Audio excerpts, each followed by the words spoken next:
Je m'appelle Marie Bessy, j'avais 23 ans en mai 68.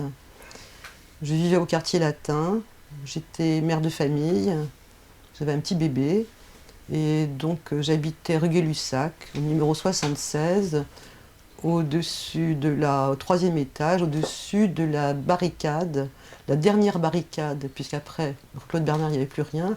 Cette barricade avait été fabriquée en grande partie parce qu'il y avait le chantier de Normal Sup qui est en train de se construire à l'époque. Et donc ça a été un vivier extraordinaire et on a vu ça se monter, on savait qu'il se passait des choses, on allait faire des petits tours, etc. Et puis cette nuit-là, c'était une révélation. J'avais pas, comment dire, de conscience politique réelle, mais c'est peut-être aussi ce côté enthousiasme de la jeunesse. Il y a peut-être ça aussi qui a joué. Le fait de sentir des jeunes contre des vieux, non pas des vieux, mais des vieux représentant le pouvoir gaulliste. Hein, tous ces gens épouvantables. Je suis quand même assez âgée, parce que je suis née en 1945, pour me souvenir de la manif à Charonne, des choses comme ça. Ça nous marquait beaucoup. Hein. Donc tout ça, c'était un espèce de fond comme ça qu'on avait en nous, et cette nuit du 10 au 11 était vraiment la nuit révélatrice, quoi, révélatrice. On est descendu sur les barricades, enfin, mon mari est descendu sur les barricades, moi j'avais un petit bébé de 2 mois à l'époque, donc je restais à la maison, j'étais avec ma mère, on se contentait d'envoyer de l'eau parce que les jeunes étudiants en bas disaient envoyez-nous de l'eau, envoyez-nous de l'eau, il y avait les grenades lacrymogènes. La nuit du 10 11 mai, moi j'ai un souvenir de quelque chose d'assez festif quand même. C'est quelque chose d'assez festif, ça rigolait beaucoup. Les gens rigolaient. Je me souviens qu'il y avait Monod et tout ça, les trois chefs, les trois prix Nobel qui étaient venus, qui étaient là.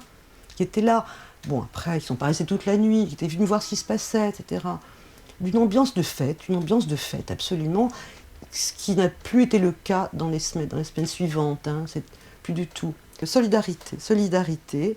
Déjà, alors ma maman, j'en envoyais de l'eau. Envoyer de l'eau aux étudiants, des étudiants, et puis il dit des gens très très bien, il y a le fils de Madame Machin, le fils de Madame Chose, et tout, etc. Bon, et voilà ça comme des jeunes gens bien et tout. Et puis oui, solidarité, ça s'est développé après, dans les manifs suivantes. Je me souviens qu'il y avait ma mère est allée voir la concierge pour lui demander de ne pas fermer la porte, de façon à ce que des gens puissent se réfugier en bas. Parce que voilà, la porte était fermée. À l'époque, il n'y avait pas encore les codes, hein, donc c'était la concierge qui de chez elle fermait. Et ma mère était dans la concierge en expliquant qu'il fallait, si des gens avaient besoin de rentrer dans l'immeuble, il ne fallait pas les empêcher. Voilà.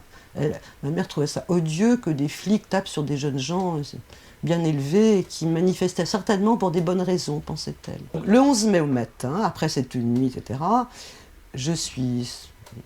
je regarde par la fenêtre et je vois qu'il n'y avait plus de rue, ou pratiquement plus, enfin la rue entièrement dépavée.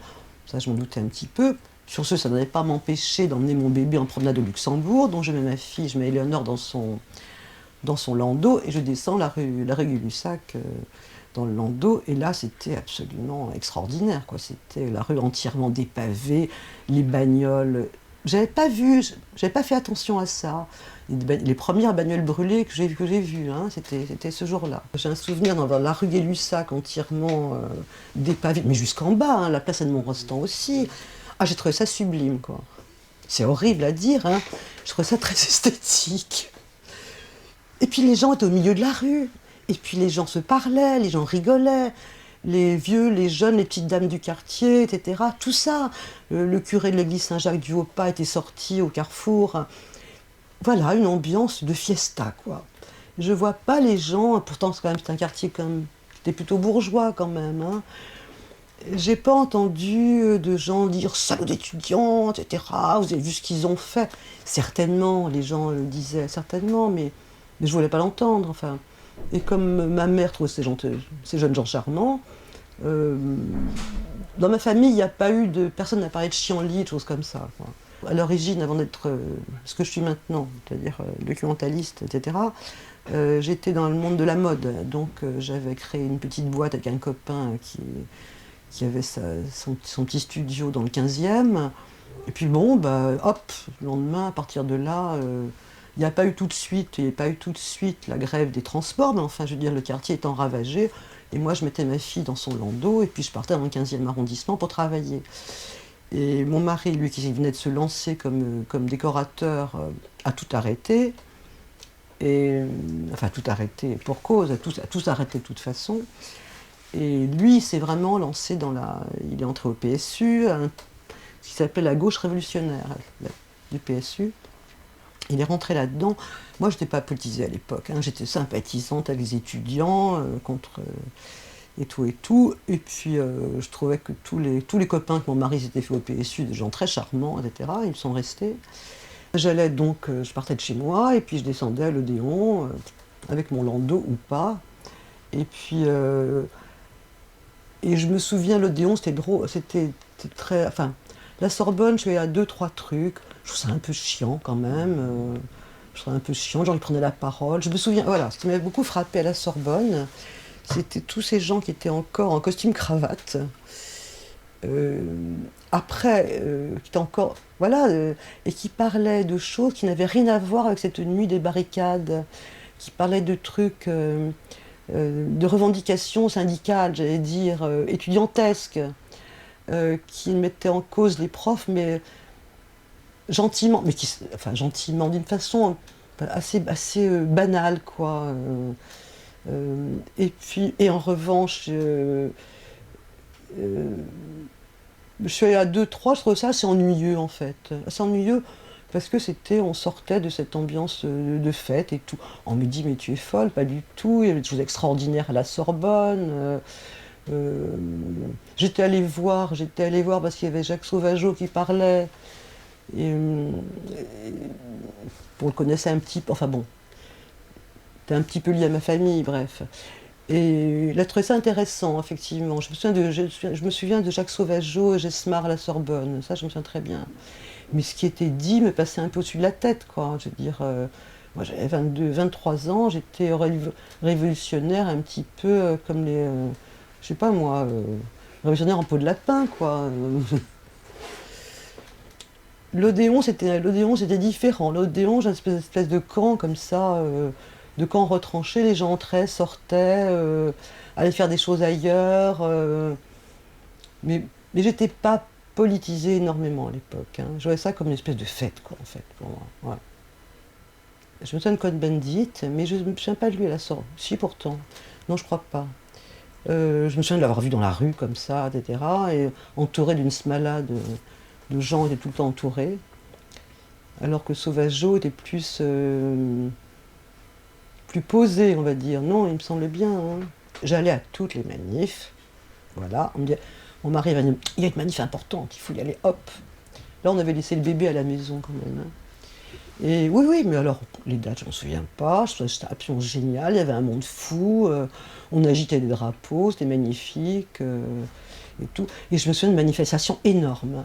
Il se trouve que j'ai une famille, moi, nous habitons tous, on était tous dans le 5e, 6e.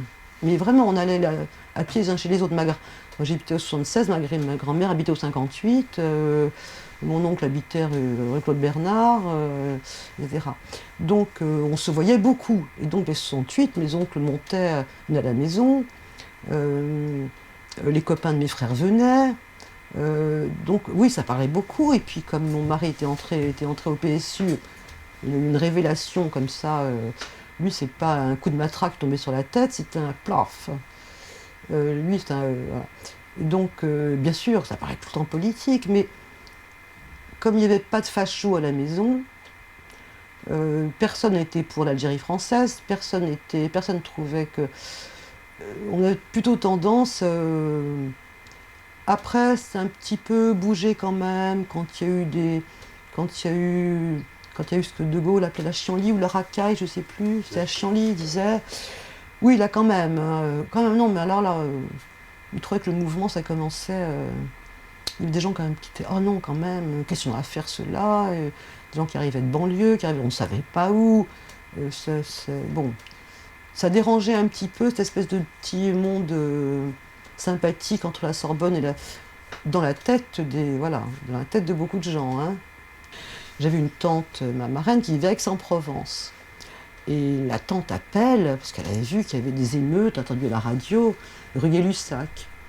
Rue Gay-Lussac, mon Dieu, elle appelle, et puis elle entend dire que et que les étudiants s'étaient servis voilà, du chantier de Normal Sup, quoi. Elle dit, mais c'est à côté de chez vous, ma mère. Elle dit, bah oui. Ah, mais ne sortez plus. Et ma tante Camille s'était mise dans la tête que Paris était à feu et à sang. Était à feu et à sang. Et ma mère, qui avait beaucoup d'humour, lui dit, oui, mais tu sais, mais ils sont très très bien, ils sont très très bien élevés, hein. Tu sais, je suis descendue, il y a même un qui m'a aidé à porter mes paquets. Mais il y avait une vision en province, et donc ma tante en province était, ne sortez pas de chez vous, elle avait peur qu'on sorte. Voilà, et c'est quelque chose qu'on entendait beaucoup, beaucoup, hein. Ça a changé notre vie, oui, parce que d'abord on a déménagé de la rue Gay-Lussac, on n'avait pas les moyens d'habiter là, on est parti habiter dans le 13e, et on avait des copains, les copains du PSU qui étaient donc restés, et qui ont donc dans la gauche révolutionnaire, qui après ont voulu s'impliquer, s'engager. Et donc, et moi je suivais le mouvement. Mais là on est en 71, hein.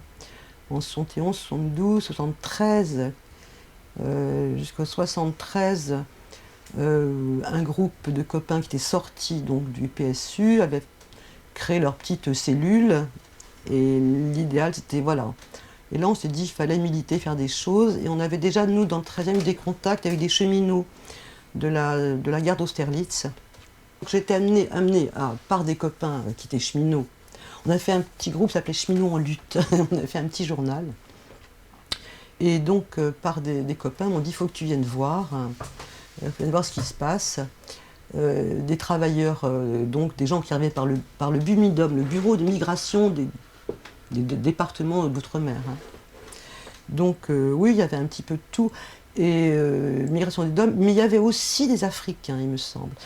Et on avait voilà, et ce qui m'avait beaucoup choqué, je savais qu'il y avait des foyers, hein, il y avait des foyers dans le 13e, en bas rue Watt, il y avait un énorme foyer de travailleurs rue Watt, et il y avait beaucoup, dans les plus pauvres et les plus jeunes, qui étaient logés dans des wagons désaffectés en plein milieu des voies qui vont de la gare d'Austerlitz à Masséna, où est maintenant la BNF par là, tout ça, voilà.